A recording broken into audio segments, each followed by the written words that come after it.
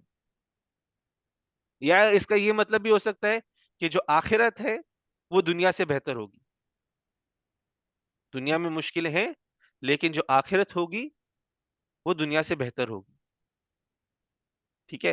ابھی آہستہ آہستہ اللہ موٹیویٹ کرنا شروع کرے نبی صلی اللہ علیہ وسلم کو، آہستہ آہستہ موٹیویٹ کرنا شروع کرنے کے لیے کہ جب آپ کی، جیسے تو دنیا میں یہی ہوتا ہے کہ ایک پرابلم ختم نہیں ہوتی تو دوسری آ جاتی، ایک پرابلم ختم نہیں ہوتی تو دوسری آ جاتی ہے. اور اسپیشلی جب اللہ کے راستے میں ہم لوگ کام کرتے ہیں، اللہ ہمارے امتحان بھی لیتا ہے.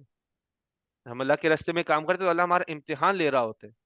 تو جب تک ہم اللہ کے ساتھ جڑے ہوئے ہیں، نبی صلی اللہ علیہ وسلم کو فالو کر رہے ہیں کسی بھی سچویشن میں ہو، تو اللہ نے ایک موٹیویشن دی ہے. ابھی آپ کے لیے مشکل ہے لیکن جو آگے آنے والا ہے وہ آپ کے لیے بہتر ہے. وہ شاید دنیا میں بہتری ہو جائے چاہے وہ آخرت میں بہتری ہو. آخرت کی بہتری ہمارے لیے 100% سب سے زیادہ بہتر ہے.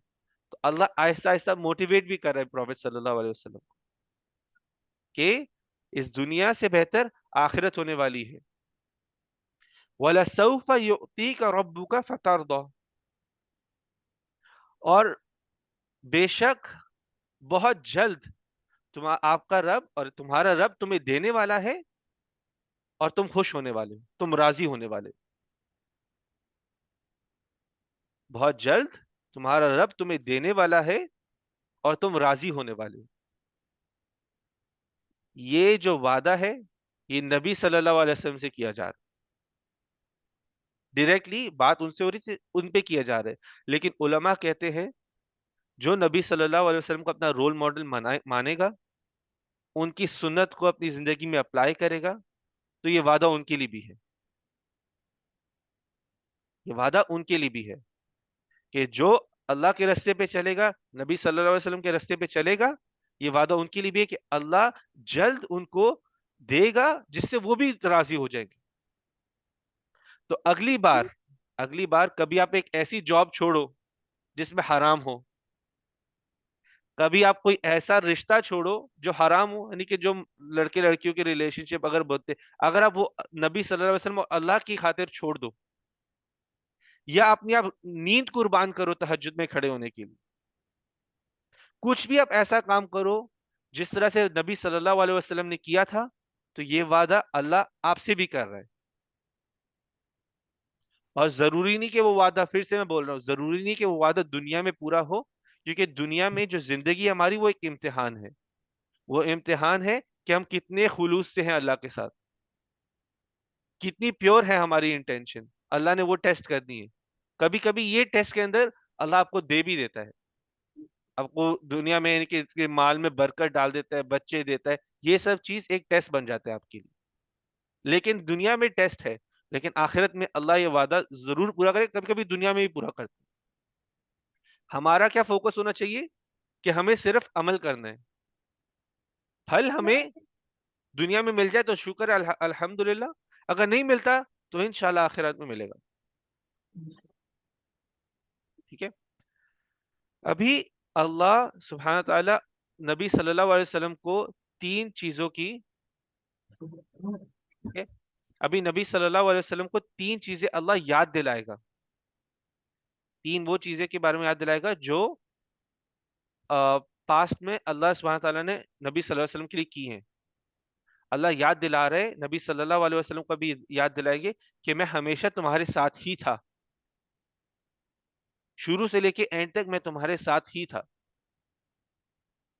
تو پہلی آیت ہے الم یجدک یتیما فآوی.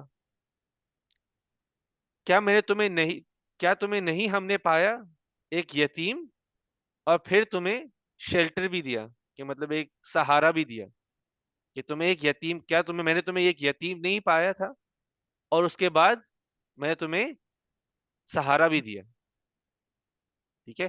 تو نبی صلی اللہ علیہ وسلم کی لائف کے بارے میں، نبی صلی اللہ علیہ وسلم بہت ہی ایک چھوٹی عمر میں یتیم، وہ تو ویسے پیدا ہوئے تھے تو یتیم تھے، پیدا ہوئے تھے تو ان کے فادر فوت ہو گئے تھے، کچھ سالوں بعد ماں بھی فوت ہو گئی، پھر وہ اپنے دادا کی کیئر میں چلے گئے، اس کے کچھ سال بعد دادا بھی فوت ہو گئے، پھر اس کے بعد وہ اپنے انکل کے نیچے وہ پلے بڑھے، ابو طالب کے نیچے. تو وہ ایک بہت ہی چھوٹی عمر میں ایک ایک کر کے جو ان کی زندگی میں ویسے ایک امپورٹنٹ رول تھا، پہلے باپ چلے گیا، پھر ماں چلی گئی، پھر دادا بھی چلے گیا، پھر انکل کی کیئر میں آ گئی. انکل نے بھی ان کا بہت خیال رکھا، لیکن وہ بہت ہی ایک چھوٹی عمر میں یتیم ہو گئے تھے. لیکن یتیم ہونے کے ساتھ اور اس سوسائٹی کے اندر، جس سوسائٹی میں نبی صلی اللہ علیہ وسلم تھا، اور آج کی سوسائٹی میں بھی اپلائی ہوتا ہے، کہ جو یتیم ہوتا ہے کوئی امپورٹنس نہیں ملتی، کیونکہ اس سے کسی کو کبھی کبھی فائدہ نہیں ہو سکتا، تو کوئی امپورٹنس نہیں ہوتی، ان کو ہمیشہ سائڈ پہ رکھا جاتا تھا. جو یتیم ہوتے تھے کوئی امپورٹنس نہیں دینی، اور ان کا فائدہ صرف اٹھایا جاتا تھا. کام وام کروا لو، مفت کا کام کروانا ہو تو یتیم سے کرواتے تھے. لیکن نبی صلی اللہ علیہ وسلم کو اللہ نے سہارا دیا ہوا تھا. نبی صلی اللہ علیہ وسلم ایک بہت ہی پاورفل فیملی میں سے تھے، بنو ہاشم میں سے تھے، قریش کے اندر وہ ایک امپورٹنٹ فیملی تھی. عبد المطلب ایک بڑا نام تھا، تو اسی نام کی وجہ سے کوئی ان کو سائڈ لائن نہیں کرتا تھا، پاور تھی ان کے پاس، نام کی، فیملی کی امپورٹنس تھی. ابھی بھی جیسے آپ کو ایگزامپل دے دوں کہ ویسے اچھا ایگزامپل تو نہیں ہے، لیکن قائد اعظم کی فیملی میں سے جو پیچھے بچ گئے تھے، ان کے نام کی وجہ سے ہی وہ تھوڑے سے پاورفل تھے، جو قائد اعظم کی فیملی میں سے تھے، ورنہ تو ان کو کوئی پوچھنے والا بھی نہیں تھا. ویسے بھی نہیں پوچھتا تھا، لیکن کچھ لوگ عزت دیتے تھے ان کی نام کی وجہ سے، کہ قائد اعظم کے فیملی سے ریلیٹڈ ہے. ایگزامپل دے رہا ہوں. اسی طرح سے نبی صلی اللہ علیہ وسلم ایک یتیم ہوتے ہوئے بھی ایک طرح سے تو ایک آؤٹ سائڈر تھے، لیکن ان کی نام کی وجہ سے ایک انسائڈر بھی تھے. ٹھیک ہے. تو یعنی کہ ان کے ساتھ ایک جیسے باقی یتیموں کے ساتھ بہیو کیا جاتا تھا، ان کے ساتھ ویسا نہیں ہوتا تھا، کوئی ان کا نہیں فائدہ اٹھاتا تھا. ان کی نام کی وجہ سے ان کو کہتے تھے کہ آؤ ہمارے ساتھ بیٹھے کھانا کھاؤ، آؤ ہمارے گھر پہ آ جاؤ. تو اللہ نے ان کو ایک سہارا بھی دیا ہوا تھا، یہ ایک سہارا ہے. ٹھیک ہے. اس کے علاوہ اللہ سبحانہ بہت سارے علماء کہتے ہیں کہ نبی صلی اللہ علیہ وسلم کی یتیم ہونے میں بھی ایک حکمت تھی. اگر ان کے ماں باپ زندہ ہوتے تو وہ ان کو قریش کے طریقوں سے پالتے، اس کو وہ قریش کے طریقوں سے پلے بڑھتے. تو یہاں پہ اللہ سبحانہ تعالیٰ نے ان کو یتیم اس لیے بھی کیا، ایک سہارا یہ دیا کہ اللہ سبحانہ تعالیٰ کا کہ میں ڈائریکٹلی آپ کا سہارا بننے والا ہوں، آپ کی تربیت میری ذمہ داری ہے. تو نبی صلی اللہ علیہ وسلم کی تربیت کی، ان کے بڑے ہونے کی ذمہ داری بھی اللہ سبحانہ تعالیٰ نے لی تھی، تاکہ ان کا فطرت ہے، ان کی نفس ہے، وہ پیور رہے. اس لیے نبی صلی اللہ علیہ وسلم ایک آؤٹ سائڈر بھی تھے، ان سائڈر بھی نہیں تھے. کیونکہ جب بھی یہ ان کافروں کا کوئی جیسے ایونٹ آ گیا ہو، تو نبی صلی اللہ علیہ وسلم نے کبھی اپنی زندگی میں ایک آئیڈل کے سامنے جھکے نہیں ہیں. جو ان کی پریکٹس تھی، جو سارے کفار کر رہے تھے ان کے آس پاس، نبوت سے تو ان کو پہلے پتہ نہیں تھا، لیکن اس ٹائم پر بھی اللہ سبحانہ تعالیٰ نے ان کے لیے ایسے سچویشن کریٹ کی تھی، وہ کبھی کسی آئیڈل کے سامنے نہیں جھکے تھے، انہوں نے کبھی زنا نہیں کیا تھا، وہ شراب نہیں پیتے تھے. یہ اللہ سبحانہ تعالیٰ کی تربیت تھی ان کی. تو یہاں پہ اللہ ان کو یاد دلا رہے، آپ تو یتیم تھے، ایک یتیم کا کوئی سہارا نہیں ہوتا، لیکن آپ کے پاس سہارا تھا، اللہ آپ کے ساتھ تھا. وَوَجَدَكَ ضَالًّا فَهَدَى. ٹھیک ہے. وَوَجَدَكَ ضَالًّا فَهَدَى، ہم نے ویسے یہ جو الفاظ ہے ضالًّا کا، سورہ فاتحہ میں اس کا ایک پڑھا تھا، ضالین آتے ہیں، وہ گمراہ لوگ تھے، لیکن وہ شرک کی بنا پہ گمراہ تھے، وہ شرک کر رہے تھے، ان کے پاس ہدایت تھی لیکن انہوں نے ہدایت کو ہی غلط کر دیا ہوا تھا اور وہ شرک کر رہے تھے. یہاں پہ نبی صلی اللہ علیہ وسلم گمراہ نہیں ہے اس طریقے سے. یہ ورڈ ویسا ورڈ نہیں ہے, یہ مس گائیڈیڈ نہیں ہے. اس کا اگر انگلش ٹرانسفر کرو تو یہاں پہ آتا ہے دولن کا مطلب لاسٹ ہے. تو آپ اس کو اس طرح سے لو کہ اگر ہم نے کسی کو نالج نہیں دی ہوئی تو جب تک اس کے پاس نالج نہیں آتی تو وہ لاسٹ ہے. اگر اللہ سبحانہ تعالیٰ نے نبی صلی اللہ علیہ وسلم کو نہیں بتایا ہوتا کہ اللہ کون ہے تو نبی صلی اللہ علیہ وسلم کو کبھی پتہ نہیں چلتا. نبی صلی اللہ علیہ وسلم کو کبھی نہیں پتہ چلتا کہ اللہ کون ہے. اللہ نے اگر نہیں بتایا ہوتا, قرآن ان پہ نازل نہیں ہوتا, تو انہیں کیسے پتہ چلنا تھا.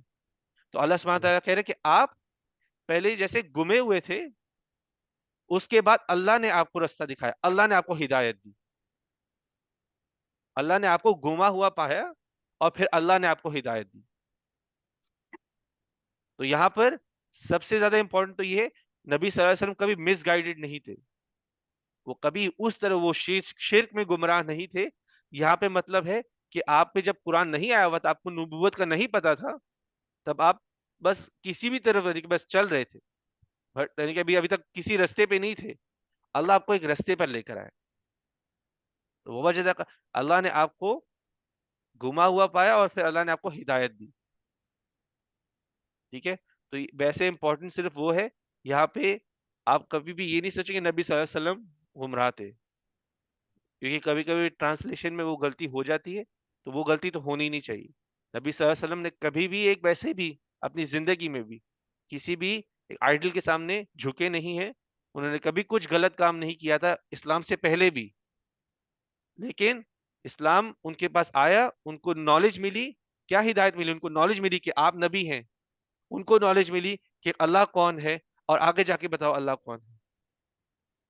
تو جب ان کے اوپر یہ نازل ہونا شروع ہوا تو وہ نبی بنے. تو اللہ نے کہا کہ پہلے تو کہہ رہے اللہ آپ ایک یتیم تھے, اللہ نے آپ کو سہارا دیا. آپ پھر اس کے بعد آپ کو صحیح نالج, یعنی کہ نالج کا پتہ ہی نہیں تھا. صحیح نالج کی بات نہیں ہے, ان کو نالج کا پتہ ہی نہیں تھا, اللہ نے ان کو ہدایت دی. وَوَجَدَكَ عَائِلًا فَأَغْنَى, پھر اللہ نے آپ کو ضرورت میں پایا اور اللہ نے آپ کو اغنا کر دی. اغنا کا مطلب ہوتا ہے کہ امیر کر دیا, غنی کر دیا. آپ پہلے ضرورت میں تھے اور اللہ نے آپ کو غنی کر دیا, کہ مطلب کہ آپ کو کسی اور کی ضرورت نہ ہو. کیونکہ نبی صلی اللہ علیہ وسلم نے اپنی شادی سے پہلے, خدیجہ رضی اللہ عنہ سے شادی سے پہلے بہت غریبی دیکھی تھی.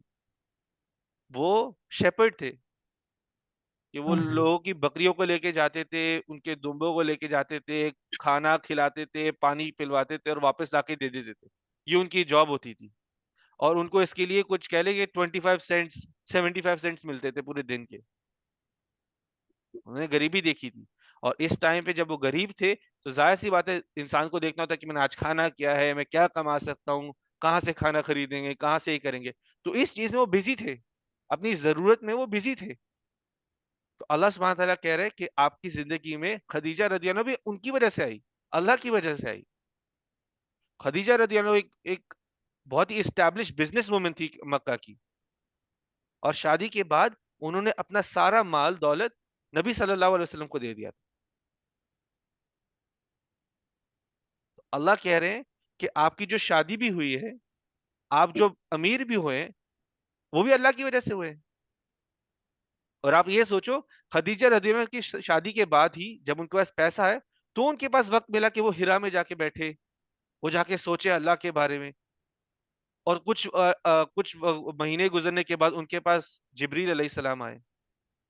ان کے پاس وقت ہے, ابھی تو وقت ہے, پیسہ ہے, بزنس چل رہا ہے, لوگ انہوں نے ہائر کیے ہوئے, ان کو ہر وقت بزنس کے لیے ہونا نہیں پڑتا. تو وہ ابھی ان کو موقع ملا ہے کہ وہ ہرا میں جا کے بیٹھے, اور ہرا میں بیٹھے ہیں تو ادھر ہی ان کے پاس جبریل علیہ السلام ہے, ادھر ہی ان کے پاس سورہ علق آئی ہے, نازل ہوئی, ان کے پاس ان کو نبوت ملی. اللہ کہہ رہے وہ بھی آپ کو میری وجہ سے ہوا ہے. آپ ضرورت میں تھے تو اللہ آپ کے پاس ہر سٹیج میں تھا. تو پہلا سٹیج کیا تھا؟ آپ یتیم تھے, اللہ نے سہارا دیا. آپ کے پاس نالج نہیں تھی, اللہ نے آپ کو ہدایت دی. آپ نیڈ میں تھے, آپ ضرورت میں تھے, اللہ نے آپ کو امیر بھی کیا. تو اللہ آپ کے ساتھ ہمیشہ سے تھا اور آگے بھی ہوگا. ابھی اللہ نے جب ان کو یاد دلایا، ابھی اللہ ان کو بتانے والا ہے کہ آپ اٹھیں اور اٹھ کے اپنی انرجی یہ سٹریس میں یہ غم میں نہیں ضائع کریں، اٹھیں اور کام کریں. اور اللہ نے ان کو پھر کچھ کام کیے بولنے. اللہ نے کہا ہے تو یہ ایک انسان کی ویسے نارمل بھی آپ سوچیں کہ کوئی بھی ویسے کسی کو تسلی دے رہے ہیں، ان کو کسی کام کی طرف لگائے کہ ڈسٹریکٹ کرے کہ بھائی آپ باہر نکلے اس سے، کہ آپ کام میں لگ جائیں، کام میں بزی ہو جائیں اور ادھر جا کے اپنی انرجی لگائے. اور اللہ سبحانہ وتعالیٰ ان کو کہہ رہے ہیں کہ نیگیٹو انرجی سے نکلو اور پازیٹو جگہ پہ جا کے انرجی لگاؤ. فَأَمَّا الْيَتِيمَ فَلَا تَقْهَرْ. تو جو یتیم ہے، ٹھیک ہے، تقہر کا مطلب ہے جیسے تقہر سے قہار بھی آتے ہیں کہ ان کو اوپریس نہیں کرو، ان کا فائدہ نہیں اٹھاؤ. تو جو یتیم ہے ان کا فائدہ نہیں اٹھاؤ. تو یہ جو یتیم ہوتے ہیں یہ ایک بہت ہی کمزور سچویشن میں ہوتے ہیں. ٹھیک ہے، پہلے تو بچے ہوتے ہیں، ان کے پر ایک باپ کا سایہ نہیں ہوتا، کئیوں کی تو ماں بھی نہیں ہوتی. ٹھیک ہے، اور جب آپ کسی ایک یتیم کو دیتے ہو، میں نے ایک یتیم کو تھوڑے سے پیسے دیے، تو وہ جو یتیم ہے جس عمر میں وہ ہے، وہ آپ کے ساتھ اگر آپ اس کو ریگولرلی آتے جاتے مل رہے ہو، اس کو کچھ دے رہے ہو، اس کا جینوینلی ایک آپ کے ساتھ کنیکشن بن جائے گا. اس کے پاس اور کوئی سہارا نہیں ہوتا، وہ آپ سے ایک کنیکشن بنا لے گا. تو کبھی کبھی ہوتا ہے کیا ہے، یہ پیسے دینے کے چکروں میں کہتا ہوں میں تو اتنا پیسے دیتا ہوں اس سے میں کچھ کام بھی لے لوں، تو وہ ان کا فائدہ اٹھانا ہے. وہ ان کا فائدہ اٹھانا ہے کہ گھر کے میں نے نوکر بنا دیا ہوئے، میں اس کو پیسے تو دے رہا ہوں، گھر پہ تو رکھا ہوا ہے، تو میں اسے گھر کے کام کرواؤں. تو وہ یتیم کا فائدہ اٹھانا ہے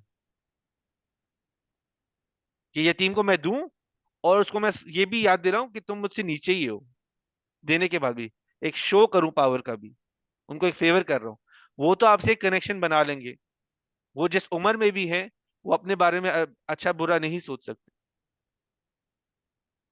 تو ایک یتیم کا فائدہ اٹھا، تو اللہ یہاں پہ کہہ رہے ہیں ایک یتیم کو فائدہ نہیں اٹھانا ہے.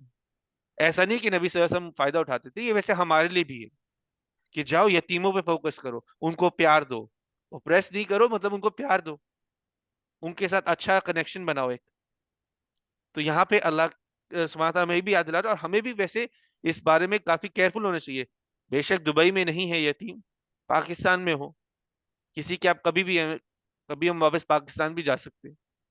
اگر ہمیں کسی یتیم کا بھی پتہ ہے تو ہمیں یتیم کے ساتھ ہمیشہ ایک اچھا کنیکشن بنانا ہے اور اس سے پر کوئی اس کی فائدہ نہیں اٹھانا. کبھی کبھی آپ غور سے سوچو، انکانشیسلی بھی، یعنی کہ میں نے جان بوجھ کے تو نہیں کر رہا تھا، کبھی کبھی آپ زبان سے ان کو دکھ دے سکتے ہو، کیونکہ اگر ان کو ماں باپ کا تانا دے دو تو اللہ سبحانہ تعالیٰ پہ کہہ رہا ہے کہ ایک یتیم، اس کے اوپر کوئی بھی اوپریشن نہیں کرو، اس کا کوئی فائدہ نہیں اٹھاؤ اور ان سے ایک اچھا کنیکشن بناؤ. وَأَمَّا السَّائِلَ فَلَا تَنْهَرْ. جب آپ سے کوئی پوچھنے آئے تو اس کو جھڑکو نہیں. ابھی یہ جو انسان آپ کے پاس پوچھنے کے لیے آیا ہے، یا آپ کے پاس دین کا پوچھنے آ سکتا ہے، یا آپ سے ویسے ہی مدد مانگنے آ سکتا ہے، یا آپ سے پیسے مانگنے آ سکتا ہے. اللہ سبحانہ تعالیٰ کہے کہ اس کی مدد کرو، لوگوں کی مدد کرو، کسی بھی طریقے سے لوگوں کی مدد کرو.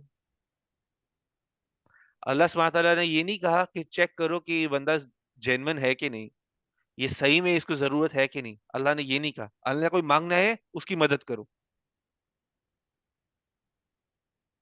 ٹھیک ہے، اگر آپ کو پتا بھی ہے کہ آپ کو کوئی چیٹ کرنا ہے تب بھی اس کی مدد کرو، لیکن ساتھ ساتھ اس کو ہدایت بھی دو. اس کو بتاؤ مجھے پتا ہے کہ تم چیٹ کر رہے ہو، مجھے پتا ہے کہ تم چیٹ کر رہے ہو، لیکن یہ لے لو. پھر بھی اس سے ہوگا کیا، اگر آپ کسی کو کوئی چیز دے بھی دیتے ہو اس طریقے سے، اس کا دل نرم ہوگا اللہ کی طرف سے، اس کا دل نرم ہوگا اللہ کی طرف. اس کو اللہ کا بارے میں بتا کر آؤ، ہدایت دے کر آؤ، مجھے پتا ہے آپ چیٹ کر رہے ہو لیکن یہ پھر بھی لو. ٹھیک ہے، کیونکہ آپ ایک بات ہمیشہ یاد رکھو، کوئی آپ سے جب مانگنے آ رہا ہوتا ہے نا تو وہ اپنے آپ کو تھوڑا سا کمزوری سمجھتا ہے آپ سے. ٹھیک ہے، وہ اپنے آپ کو کمزور سمجھتا ہے اپنے آپ سے.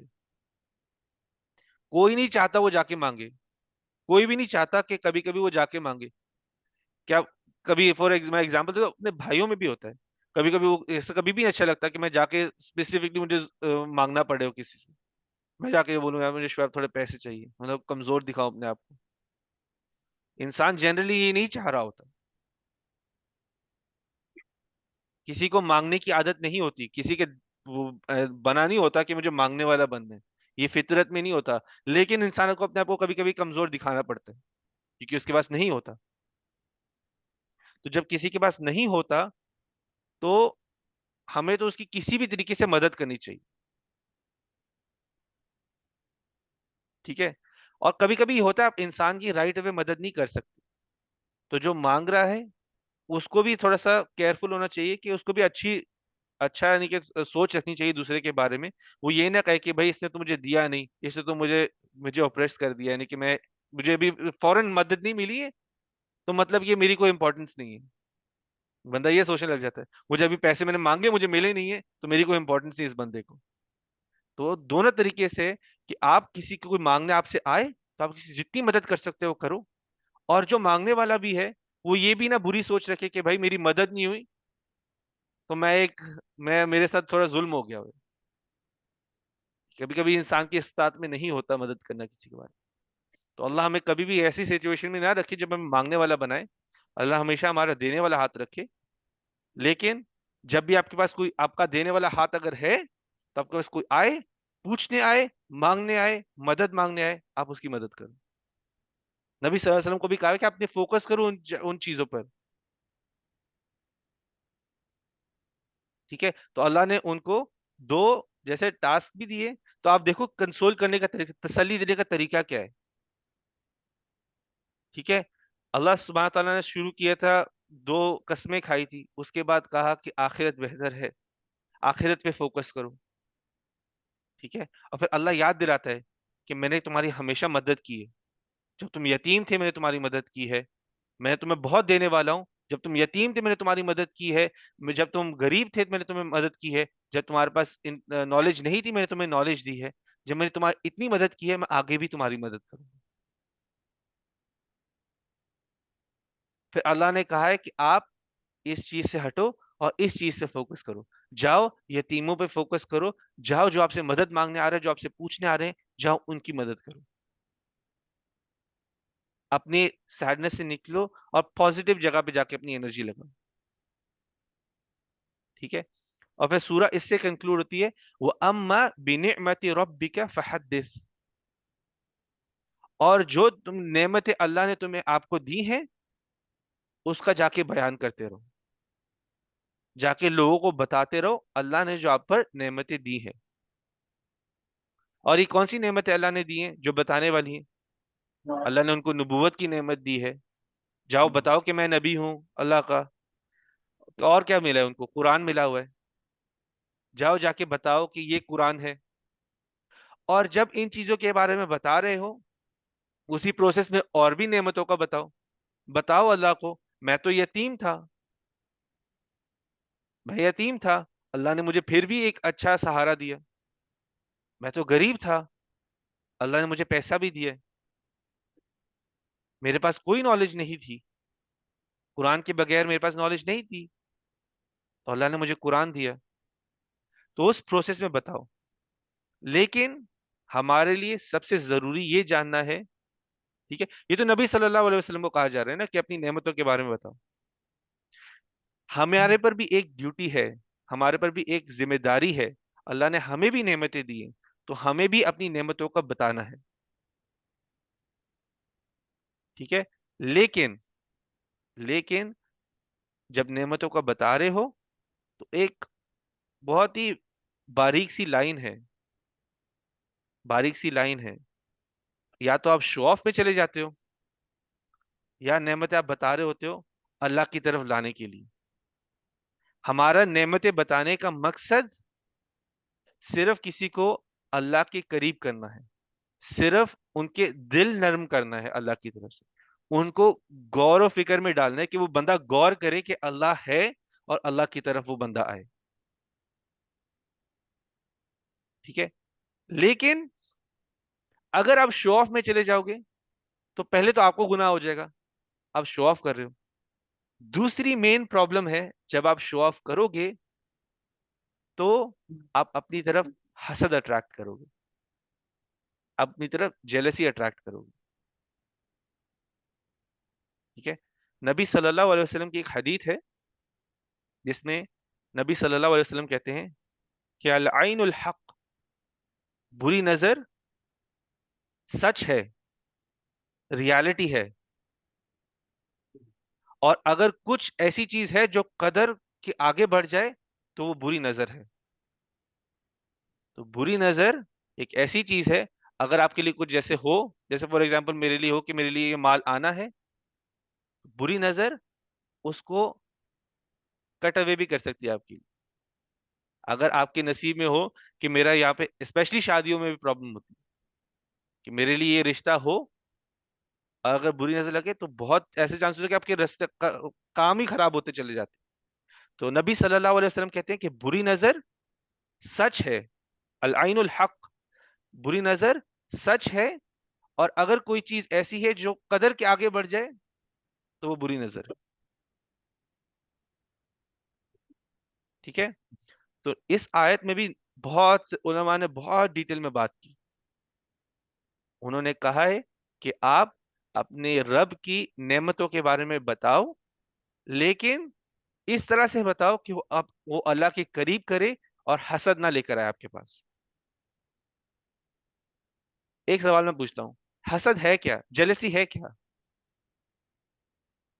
مجھے بات ہے میرے پاس کیوں نہیں؟ جی جیلسی ہے کہ آپ کے پاس کسی اور کے پاس جو چیز ہے آپ اپنے لیے بھی وہ چاہے پر آپ برے وے میں چاہتے ہیں کہ اس کے کوشچن کرنا کہ میرے پاس کیوں نہیں ہے یہ. جی. یہی جیلسی ہے. جیلسی میں دو مین چیزیں، جیلسی میں دو مین چیزیں ہوتی ہیں. پہلی چیز ہوتی ہے یہ دوسرے کے پاس ہے، میرے پاس کیوں نہیں ہے. ٹھیک ہے. پہلی چیز اس میں یہ ہوتی ہے یہ دوسرے کے پاس ہے اور میرے پاس کیوں نہیں ہے. لیکن اس سے بھی زیادہ اسٹرانگ فیلنگ یہ ہوتی ہے کہ یہ اس سے بھی چھن جائے اور میرے پاس بھی آ جائے. جیلسی ادھر تک نہیں رکتی. اگر فار ایگزامپل میری کوئی جاب لگ جاتی ہے اور کوئی میرے سے اس جاب سے جیلس ہے، اب میں جب مجھے کچھ ہو کہ مجھے اس جاب میں کوئی ضرورت پڑ رہی ہے، مجھے کوئی چیز سیکھنی ہے، میں اس جیلس بندے کے پاس جاؤں تو وہ تو ہر کوشش کرے گا کہ اس کی جاب بھی اس سے چلی جائے. میری جاب سے جیلس تھا، وہ چاہے گا کہ جاب بھی چلی جائے، اس کے پاس یہ نعمت بھی نہ رہے، وہ رستے میں رکاوٹیں بھی بنے گا. اور جب وہ رستے میں رکاوٹیں بنائے گا تو وہ چاہے گا، وہ نظر دینا ہوتا ہے، وہ نظر دینا ہوتا ہے. ٹھیک ہے.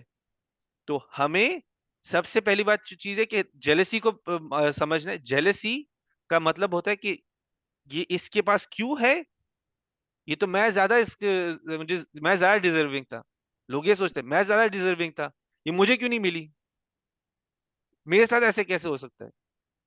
یہاں پر انسان جو ہوتا ہے وہ جو اچھائی ہوتی ہے دوسرے کے پاس، جو نعمت دوسرے کے پاس ہوتی ہے، وہ اس کے ساتھ ایسوسیٹ نہیں کر رہا ہوتا، وہ اس انسان کے ساتھ ایسوسیٹ کر رہا تھا. یہ اس انسان کی پتہ نہیں کوئی لک پہ مل گئی ہے یا اس کی محنت پہ مل گئی ہے، لیکن میں زیادہ ڈیزرونگ تھا. تو جیلسی میں پہلی چیز ہے کہ وہ آپ کو چاہیے ہوتی دوسرے کی چیز، اور دوسری چیز یہ ہوتی آپ چاہتے ہو کہ اگر اس کو چیز مل گئی بھی ہے تو اس سے کسی طرح چھن جائے. یہ تو ڈیزرونگ ہی نہیں ہے، اس کے پاس کیسے ہو سکتی ہے. تو یہ جیلسی ہے، اور یہ اسلام میں الاؤڈ نہیں ہے، یہ اسلام میں الاؤڈ بالکل نہیں ہے. دوسری طرف یہ ہے کہ اگر آپ کو کوئی چیز پسند ہے کسی کی، لیکن آپ کہتے ہو نہیں اس کو اللہ نے دی ہے تو میں اللہ سے مانگوں، آپ انسان کو بالکل ہی الگ کر دیتے ہو. آپ کہتے ہو ٹھیک ہے اللہ نے اس کو نعمت دی، آپ ان سے انسپریشن لو، اللہ سے دعا کرو کہ اللہ مجھے بھی یہ چیز چاہیے. آپ اللہ سے اور مانگو، مجھے یہ صرف اتنی چیز نہیں چاہیے، مجھے اس سے بڑھ کے چاہیے. اگر اس بندے کو 1000 ملا ہے مجھے 2000 چاہیے، آپ اللہ سے مانگو، اللہ دینے والا ہے. یہ الاؤڈ ہے. اگر آپ بالکل ہی الگ کر دو، نعمت کو الگ کر دو انسان سے، اور صرف سمجھو کہ نعمت اللہ نے دی ہے، یہ ٹھیک ہے. اس سے آپ نعمت کا لو اور اس کی بیس پہ آپ دعا مانگتے جاؤ. لیکن آپ انسان کو اس کی نعمت کے ساتھ چھوڑ دو، اس کے لیے دعا کر دو، اللہ اس میں بھی برکت ڈال دو. تو جیلسی میں اور اس میں بہت فرق ہے، اور جیلسی کا تو کوئی جگہ ہی نہیں ہے اسلام میں. نبی صلی اللہ علیہ وسلم کی لائف میں سے بھی اب جب سیرت پڑھو گے تو آپ کئی لوگوں کی ایسی سٹوریز ہیں جو نظر کی وجہ سے اپنی موت تک آلموسٹ پہنچ گئے تھے، موت تک پہنچ گئے تھے، اور نبی صلی اللہ علیہ وسلم نے بولا تو ان کو نظر لگی. ٹھیک ہے. اب اور ساتھ میں کچھ حدیث بھی ہیں جو نبی صلی اللہ علیہ وسلم کی، ان کا یعنی کہ میں بہت ساری حدیث ہیں تو علماء نے اس میں تھوڑے سے ریکمنڈیشن نکالے. وہ کہتے ہیں اپنی چیزوں کو پرائیویٹ رکھو جب وہ پروسیس میں ہے، اور جب وہ مکمل ہو جائے تب لوگوں کو بتاؤ. ایگزامپل ہم شادی کا ہی لیتے ہیں. اسلام میں نہیں ہے ضروری کہ آپ اپنی انگیجمنٹ اور پرپوزل کو جا کے دنیا میں بتاؤ، یہ نہیں، ضروری نہیں ہے. ولیمہ صرف پبلسائزنگ ایونٹ ہوتا ہے کہ میں پبلسائز کروں میرا نکاح ہو گیا ہے، وہ دنیا کے لیے ایونٹ ہے، باقی ضروری نہیں ہے دنیا کے لیے. ضروری نہیں ہے کہ مجھے انگیجمنٹ ہو گئی ہے تو میں سب پوری دنیا کو اعلان کر دوں، ضروری نہیں ہے. آپ اپنے لیے نظر اٹریکٹ کر رہے. بہت سارے لوگ ہیں جو رشتوں کے، جن کو رشتے نہیں مل رہے، بہت سارے لوگ ہیں جو مصیبت میں ہیں، بہت سارے لوگ ایسے ہی بیٹھے ہوئے اپنے لیے کچھ ڈھونڈ رہے. ضروری نہیں ہے کہ ان کے دل میں آپ کے لیے برا ہو، لیکن کسی کسی کے دل میں برا ہو بھی سکتا ہے. آپ سوشل میڈیا میں ڈال رہے ہو، آپ کو پتہ ہی نہیں کون دیکھ رہا ہے، کون نظر لگا رہا ہے آپ کو، نہیں پتا آپ کو. کون دعا کر رہا ہے اس کو کیسے مل گئی، کوئی فوٹو دیکھ کے بولے اس کو کیسے مل گیا بھائی لڑکا، یا اس کو کیسے مل گئی لڑکی. لڑکی نے اپنی شکل دیکھی ہے، یہ لڑکی کو کیسا لڑکا مل گیا، یہ کامنٹس مار رہے. یہ کیا ہے؟ آپ کسی سے جیلس ہو رہے ہو، آپ کسی کو نظر دے رہے ہو. اور یہ ہمارے ٹائم میں بہت کامن ہو گیا ہے، اور ہم اس طرح سے کر رہے ہوتے ہیں کہ سمجھ ہوتے ہیں کہ ہمیں اس کا بھی حساب نہیں دینا.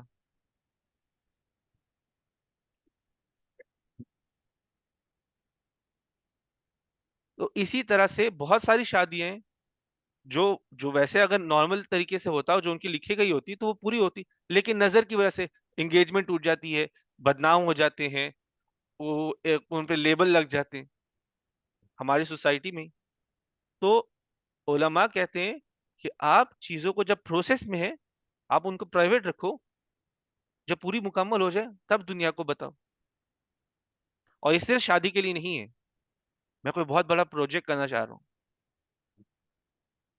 میں بزنس کھولنا چاہ رہا ہوں، آپ ان کو بتاؤ جو آپ کے قریب ہیں، آپ ان کو بتاؤ جو آپ کو پتا ہے کہ آپ کو ایک اچھی ایڈوائس دیں گے، آپ کے لیے وہ ان کا دل صاف ہے آپ کے لیے، آپ ان کو بتاؤ.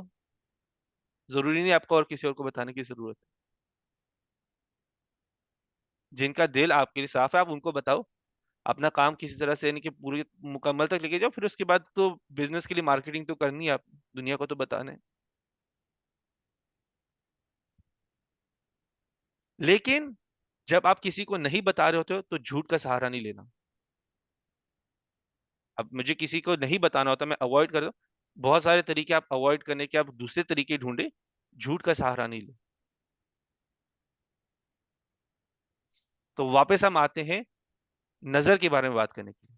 تو نظر جو ہے وہ ہمارا رب نہیں ہے. ویسے ہمیں ایسا نہیں سوچنا کہ نظر اللہ کی، جو اللہ چاہ رہا ہے اللہ کی چاہنے کو بھی وہ ختم کر سکتا ہے. نظر تو نظر وہ نہیں ہے. نظر لگتی بھی ہے تو وہ بھی اللہ کی مرضی سے ہی لگتی ہے. لیکن اللہ سبحانہ تعالیٰ نے ہمیں راستے بھی بتائے کہ آپ نظر سے اپنے آپ کو کس طرح سے بچائیں. آپ نے صبح شام کے اذکار پڑھے، نہیں پتا تو پتا کرو. نماز کے بعد کے اذکار پڑھو، آیت الکرسی پڑھ کے اپنے اوپر پھونکو. وہ جو آخری 3 قل ہے، قل هو اللہ احد اور قل اعوذ برب الفلق، قل اعوذ برب الناس، یہ پڑھ کے اپنے اوپر پھونکو. تو اور نبی صلی اللہ علیہ وسلم کی سنت میں سے بہت ساری دعائیں بھی ہیں، حدیث ہیں جو نبی صلی اللہ علیہ وسلم بیمار تھے تو ان پر جبریل علیہ السلام نے آ کے یہ دعا پڑھی تھی، وہ ریکارڈڈ ہیں. اب وہ دعائیں سیکھیں، اپنے اوپر پڑھ کے پھونکیں. تو اللہ نے ہمیں راستے بھی بتائے ہیں کہ کس طرح سے اپنے آپ کو بچانا ہے. نبی صلی اللہ علیہ وسلم اپنے جو ان کے نواسے تھے حسن اور حسین سے بہت پیار کرتے تھے.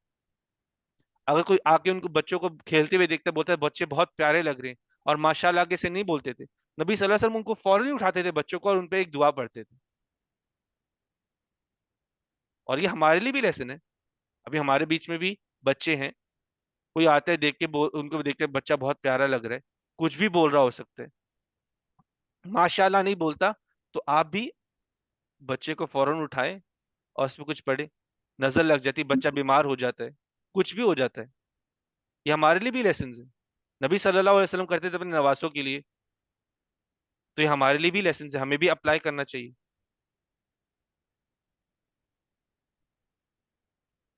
لیکن ہم نظر کی بات کریں تو نظر خدا نہیں ہے, نظر بھی اللہ کی مرضی سے لگتی ہے. آپ اپنی پروٹیکشن کریں, ٹھیک ہے, اپنی پروٹیکشن کریں اور نظر سے بچیں. باقی اس کے بعد نظر لگ بھی جاتی ہے تو وہ آپ کے لیے امتحان بھی ہو سکتا ہے. تو آپ اپنی پروٹیکشن میں لگے رہو, آپ اپنی دعائیں پڑھتے رہو, آپ اپنے اذکار کرتے رہو روز کے, اور اس حد تک ٹھیک ہے. اس کے بعد اللہ پر چھوڑ دو. یہ توکل بھی ہے کہ میں نے اپنا کام کر دیا پورا, ابھی میں اللہ پہ چھوڑ رہا ہوں. میں نے اللہ سے مانگ لیے, میں دعا تو کرنی ہوتی ہے نا, اگر کوئی چیز مانگنی ہوتی ہے تو میں اللہ سے مانگوں گا تو ملے گی, تو مانگوں گا. میں نے اپنا کام کر دیا, ابھی اللہ کے اوپر ہے. اللہ اگر میری بہتری سمجھے گا تو مجھے دے دے گا. اسی طرح سے یہاں پہ بھی ہے, میں نے اپنے آپ کو نظر سے پروٹیکٹ کیا, اس کے بعد اگر لگ بھی جاتی تو یہ اللہ کا امتحان ہے میرے لیے, ورنہ میری پروٹیکشن تو ہے. ابھی ہم نے بات کی ہے کہ ہمیں کیا نہیں بولنا چاہیے, ہم نے بات کی ہے کہ ہمیں کیا نہیں بولنا چاہیے.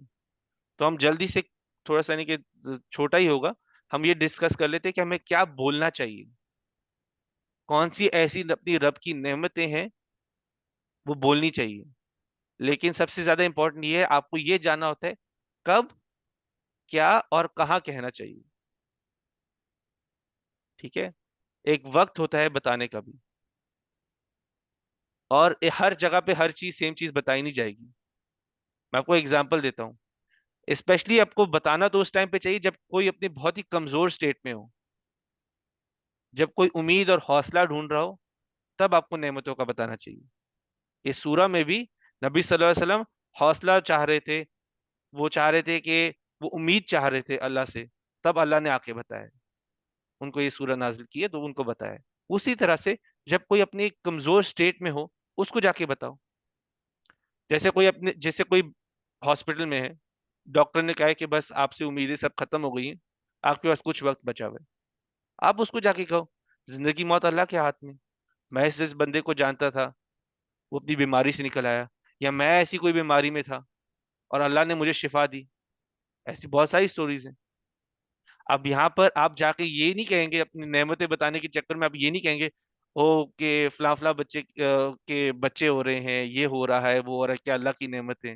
نہیں, یہاں پہ آپ نے سوچ کے بتانا ہے, اس کو بیماری کے حساب سے بتانا ہے, بیماری کا ایگزامپل دینا ہے, نعمتوں کے بارے میں زندگی موت کا دینا ہے ایگزامپل.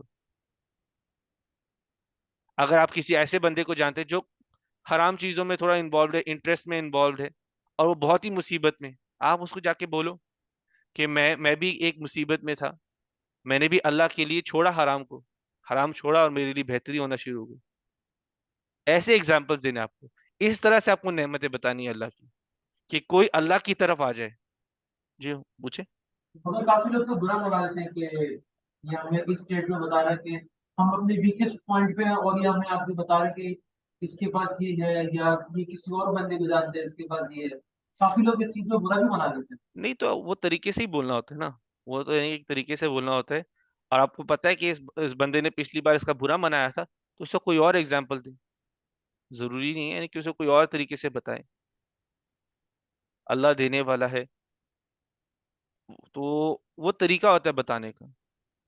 اب ہم دیکھیں اللہ نے بھی ما ودعک ربک وما قلی, جب غصے کی بات آئی تو اللہ نے کہا کہ آپ سے کوئی منہ نہیں موڑا ہوا, نہ غصے میں نہ ناراض, نہ میں نے کسی سے نہیں منہ موڑا ہوا, نہ ناراض ہوں میں, نہ غصے میں ہوں, نہ مایوس ہوں. تو اسی طرح کے الفاظ بھی استعمال کرنے ہوتے. ٹھیک ہے, تو بیسک آئیڈیا ہے, آپ اس طرح کے ایگزامپل دے, لیسن لرن کرے جو سورہ میں جس طرح سے اللہ نے کہا ہو, اللہ ان کو یاد دلا رہے، اللہ ہمیشہ ہمارے ساتھ، آپ بھی ان کو یاد دلا سکتے ہو، برے وقت میں ہو، اچھا وقت بھی تو تھا، اللہ نے آپ کے لیے اچھا، آپ ان کا ہی ایگزامپل دو، ان کو، ایسے انسان کو ان کو ہی ایگزامپل دو، ان کو آپ کو اپنی ایگزامپل دینے کی ضرورت نہیں ہے، ہم ان کو بولو آپ کے ساتھ اچھا وقت بھی تو تھا، اللہ نے آپ کو ہر برے وقت سے بچا کے بھی تو رکھا ہوا تھا، اس برے وقت سے بھی نکالے گا، آپ اللہ کے لیے کچھ کرو، آپ دعائیں مانگو، آپ تہجد پڑھو، اگر آپ کچھ حرام کر رہے ہو اس حرام کو چھوڑو، اللہ آسانیاں پیدا کرنے والے، یہ دنیا اللہ کی بنائی ہوئی، آپ کسی طرح سے بھی ان کو بیان کر سکتے ہو، ضروری نہیں کہ آپ کو اپنا ایگزامپل دینا ہے، آپ ان کو خود کا ایگزامپل بھی دے سکتے ہو، اللہ سبحانہ تعالیٰ نے نبی صلی اللہ علیہ وسلم کا ایگزامپل دیا تھا نا، ان کو یہ تو نہیں کہا تھا نا کہ انہیں ابراہیم علیہ السلام کے ساتھ کیا کیا تھا یا موسیٰ علیہ السلام کے ساتھ کیا کیا تھا، انہوں نے کسی اور کے ایگزامپلس نہیں دیے، ان کو ہی ایگزامپل دیا، میں آپ کے ساتھ تھا جب آپ غریب تھے، میں آپ کے ساتھ تھا جب آپ یتیم تھے، میں آپ کے ساتھ ہر پوائنٹ پہ تھا، اللہ نے ان کا ہی ایگزامپل دیا، آپ بھی ان کو ایگزامپل دو، وہ ڈیپینڈ کرتا ہے جس بندے سے بات کر رہے ہو، کسی بندے کو آپ کو دوسرے کا ایگزامپل کر کے دینا ہوتا ہے، کسی کو ان کا ہی دینا ہوتا ہے، کسی کو اپنا دینا ہوتا ہے، لیکن یہ بات یاد رکھنی ہے، آپ غلطی سے بھی شو آف میں مت چلے جاؤ، آپ کو بات اس لیے آپ کو اپنی اسپیچ پہ بھی دھیان دینا ہے کہ میں کیا الفاظ استعمال کر رہا ہوں، اسپیچ پہ دھیان دو کہ میں کیا بول رہا ہوں کیا نہیں بول رہا ہوں، میں شو آف میں تو نہیں غلطی سے چلے گیا ہوں، یا میں اپنے آپ پہ نظر تو نہیں لگوا دوں گا اپنے آپ کو زیادہ ایکسپوز کر کے، تو آپ کو سوچ سمجھ کے بولنا ہے، اور کوشش آپ کی یہ ہونی چاہیے، نیت آپ کی یہ ہونی چاہیے، میں اس کا دل نرم کر رہا ہوں اللہ کی اللہ کی طرف اس کا دل نرم کر رہا ہوں، یا اللہ کے پاس آ جائے، کیونکہ اسپیشلی جب سیڈ ہوتا ہے انسان یا اسٹریس میں ہوتا ہے تو اس کا دل تھوڑا سا دور ہی ہوا ہوتا ہے اللہ سے بھی، اس کو یعنی کہ ایک طرح سے یاد نہیں ہوتا، کوئی آ کے پھر یاد دلاتے ہے، اسٹریس میں ہو جاتے، ویک مومنٹ سب کے ہوتے ہیں، اگر کوئی ہو گیا ہے تو آپ اگر کسی ایسے بندے کو دیکھو، جاؤ اس کو تسلی دو، اس کو حوصلہ دو، اللہ کے بارے میں یاد دلاؤ، اللہ کی طرف لے کر آؤ، اللہ ہی نہیں سب کچھ اینڈ میں کرنا ہے، اپنا بھی ایگزامپل دے رہے ہو، میں نے کوئی اپنا کمال نہیں کیا ہے، مجھے اللہ نے ہی توفیق دی تھی تو یہ ہوا ہے، اب میں اللہ کے رستے پہ آیا تھا تو یہ ہوا ہے، اللہ نے کیا ہے، میں نے کچھ نہیں کیا، یہ اس چیز پہ ایمفسائز کرنا امپورٹنٹ ہے، ہر چیز کو اللہ سے جوڑو، اپنے سے مت جوڑو، میرا کوئی کمال نہیں تھا، میری کوئی محنت نہیں تھی، میں نے صرف اپنا پارٹ کیا، باقی اللہ کا کام تھا، اللہ نے کی، اللہ سے مانگو، اس پہ فوکس رکھنا ہوتا، تو یہ تھی سورۃ ضحیٰ، امید کے لیے تھی، حوصلہ دینے کے لیے تھی، اور سیڈنس سے باہر نکالنے کے لیے تھی، اللہ نے ہمیں بھی سکھایا کسی کو ویسی سیڈنس سے کیسے باہر نکالو، ٹولز دے دیے، کسی کو صرف الفاظوں سے موٹیویٹ کرو، یا کسی کو نعمتوں کو یاد دلاؤ، یا اس کو ڈسٹریکٹ کرو، ڈسٹریکٹ کس طرح کرو، اسے کسی کام کی طرف فوکس کرواؤ، اس کو بولو جاؤ جا کے لوگوں کی مدد کرو، جاؤ ادھر جا کر فوکس کرو، کسی پازیٹیو جگہ پہ جا کے فوکس کرو، اور اپنی نعمتوں کا بھی بولو، لوگوں کو یوز کرو اپنی نعمتوں کا اللہ کے قریب لانے کے لیے لوگوں کو، تو یہ تھی سورۃ ضحیٰ،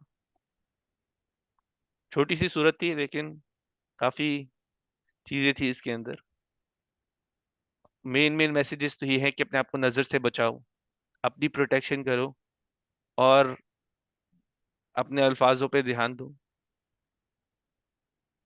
اپنی نعمتوں کے بارے میں بتاؤ، شو آف میں مت چلے جاؤ، تو ابھی کوئی سوال ہے تو سوال سے سٹارٹ کرتے ہیں، یہ سورہ ہم اگر تو سمجھے اگر ڈپریس بندہ ہو یا پھر کوئی اسٹریس میں ہو تو ہم یہ سورہ ڈیسائیڈ کر سکتے ہیں. جی کرو، لیکن ایسا نہیں ہے کہ میں سورہ کو 100 بار پڑھوں گا تو میری سیڈنس دور ہو جائے گی، سورہ کو سمجھو، سورہ ایک ریمائنڈر ہے، سورہ پڑھو، دیکھو کہ نبی صلی اللہ علیہ وسلم بھی ایک پوائنٹ پہ سیڈ تھے، ایک بندہ اور سوچ سکتا ہے کہ نبی صلی اللہ علیہ وسلم تو مجھے سوچنا ہے کب وہ سیڈ تھے تاکہ میں ان سے ریلیٹ کروں، انہوں نے کیا کیا تھا میں وہ ٹرائی کروں، تو یہ سورہ سے سٹارٹ کروں کہ اللہ نے کس طرح سے حوصلہ اور تسلی دی تھی نبی صلی اللہ علیہ وسلم کو، میں بھی اس سے حوصلہ اور تسلی لے لوں، اللہ میرے ساتھ بھی تھا، اللہ نبی صلی اللہ علیہ وسلم کے ساتھ تھا، اللہ تو میرے ساتھ بھی ہے، میں بھی ڈفرینٹ پوائنٹ سے انسان گزرتا ہے. میں مشکلوں سے گزرا تھا, اللہ نے مجھے مشکلوں سے بھی نکالا تھا. وہ تو غریبی سے نکلے تھے, یتیم تھے, ان پہ ڈفرینٹ مشکلیں تھی, مجھے بھی اللہ نے مشکل سے نکالا. تو سمجھنا زیادہ ضروری, میں ایک حوصلہ لینے کے لیے, امید لینے کے لیے پڑھوں. یہ نہیں ہوگا کہ میں نے 100 دفعہ پڑھ لی تو میرا دکھ دور ہو جائے گا. ایسا نبی صلی اللہ علیہ وسلم نے نہیں کہا. اللہ نے نبی صلی اللہ علیہ وسلم نے یہ تو نہیں کہا کہ آپ سورۃ دہا پڑھو گے 100 دفعہ تو آپ کا دکھ دور ہو جائے گا. ایسا نہیں کہا, ایسی کوئی حدیث نہیں ہے, میرے علم میں تو نہیں ہے. اگر ہے حدیث تو آپ فالو کر سکتے, لیکن ہم اس کا خود سے ایسوشیٹ, اس کو پڑھتے ہی آپ کے دکھ تو دور ہو جائیں گے. ایسی بہت ساری صورتیں ہیں لوگوں نے ایسوشیٹ کی ہوئی چیزیں اس کے میسج سے, کئی تو میسج سے بھی دور ہے. میری جاب نہیں لگ رہی تو مجھے لوگ بولتے سورہ قریش پڑھو. میں سورہ قریش کے بارے تو جاب سے کوئی لینا دینا ہی نہیں ہے, پھر سورہ قریش پڑھو. تو میں ایسی ایسی چیزیں بھی ہیں. آپ کس دلیل پہ بول رہے ہو کہ میں سورہ قریش پڑھوں؟ کہاں لکھا ہے کہ میں سورہ قریش پڑھوں گا میری جاب لگ جائے گی؟ ایسا تو نہیں ہوتا نا. تو وہ تو ڈفرینٹ انڈرسٹینڈنگ میں اپنی سے چیزیں بھی بنائی گئی بھی ہیں. تو جو نبی صلی اللہ علیہ وسلم نے کہا ہے ہم اس پہ فوکس کریں گے. ہمارا مین کام یہ ہے وہ پورے کر لو. اگر آپ نبی صلی اللہ علیہ وسلم جتنی چیزیں پورے کرو گے تو اس کے بعد سوچیں گے ہمیں اور کیا کرنا ہے, ایکسٹرا چیزیں کیا ڈالنی. پھر وہ تو کرے جو نبی صلی اللہ علیہ وسلم نے کی تھی, اس پہ تو فوکس رکھیں. بعد میں دوسری چیزیں ایڈ جو کرنی ہے, ویسے تو نبی صلی اللہ علیہ وسلم نے کلیئرلی کہا آپ ایڈ کرو گے تو آپ میرے میں سے نہیں ہو, کچھ بھی ایڈ کرو گے میرے میں سے نہیں ہو آپ. یہ نمبرنگ کا کانسیپٹ ہے ویسے اسلام میں, ویسے ہی کوئی اگر حدیث ہو تو, یا پھر کوئی کسی نے بات کی ہو پہلے حدیث آپ نے پڑھا کہ جیسے 7 دفعہ یہ پڑھو 10 دفعہ یہ پڑھو, ایسا کچھ ہے؟ اب ڈیپینڈ کرتا ہے ایگزیکٹلی پوچھے, کئی جگہ پہ ہے. جیسے فار ایگزامپل تسبیح کے لیے کہا ہے, تسبیح کے لیے حدیث ہے کہ 33 ٹائم پڑھو. تو اب کسی اور چیز کے بارے میں ڈیپینڈ کرتا ہے کس چیز کی بات کر رہے ہیں, چیز کے جیسے بارے فار میں بتاؤ ایگزامپل کہ ہم ابھی بچپن میں کہ کتنی دفعہ 13 تسبیح نماز جیسے لوگ پڑھتے ہیں 27ویں کی رات کو, کہ 13 دفعہ ہم لوگوں نے تیسرا کلمہ پڑھنا ہے, اس کے بعد ہم نے رکوع میں 13 دفعہ تیسرا کلمہ پڑھنا ہے. خیر ہم فقہی سوال میں جا رہے, لیکن جو تسبیح کی نماز ہے وہ ایک بہت ہی کنٹیسٹڈ ٹاپک ہے. بہت سارے جو حدیث ہے صلاۃ التسبیح کی, بہت سارے محدث بولتے ہیں کہ وہ حدیث ضعیف ہے, تو آپ کو اس کو فالو نہیں کرنا چاہیے. اور کئی ہیں جو بولتے ہیں کہ اس میں اسٹرینتھ ہے, یعنی کہ وہ اسٹرانگ حدیث ہے تو آپ کو فالو کرنا چاہیے. تو وہ ایک کنٹیسٹڈ میٹر ہے. تو اس کا ڈیٹیل میں آپ ویسے تو ڈیٹیل جا کے پڑھیں گے تو آپ ایک کنکلوژن پر آئیں گے. آپ ایسا نہیں کہ گرے میٹر میں رہ جائیں گے, گرے زون میں. تو اس کا ہے کنکلوژن, وہ حدیث کی سٹڈیز پر ہوتا ہے کہ جا کے دیکھو کون سی حدیث زیادہ اسٹرانگ ہے, جو وہ ایکسپلینیشن دے رہے ہیں ویکنس ہے کہ نہیں ہے. وہ حدیث سائنس ایک ڈفرینٹ ٹاپک ہے, ٹھیک ہے. تو میں ابھی آپ کو کوئی اپنی طرف سے کچھ نہیں بول رہا, میں آپ کو بس یہ بتا رہا ہوں. آپ نے صلاۃ التسبیح کا پوچھا ہے, تو صلاۃ التسبیح ایک بہت ہی ایک کنٹیسٹڈ ٹاپک ہے, ٹھیک ہے. جو ایویڈنس لینا چاہتا ہے وہ لیتا ہے, اسی حساب سے کرتا ہے. میں یہ نہیں بتا رہا کہ کیا چیز صحیح ہے کیا چیز غلط ہے, میں اس پہ نہیں جا رہا اس وقت. تو وہ ہم ایک سیپریٹ ڈسکشن کے لیے رکھیں گے کبھی اگر ہمیں کرنی ہوئی تو. ابھی کے لیے ہم سورہ پہ فوکس کرتے ہیں انشاءاللہ. لیکن اگر آپ کو صحیح میں اگر آپ کو یہ سوال ہوا تو انشاءاللہ ہم کلاس کے بعد بھی اس کے بارے میں ڈسکس تو کر سکتے ہیں انشاءاللہ. چلے, اور کوئی سوال ہو کسی کا؟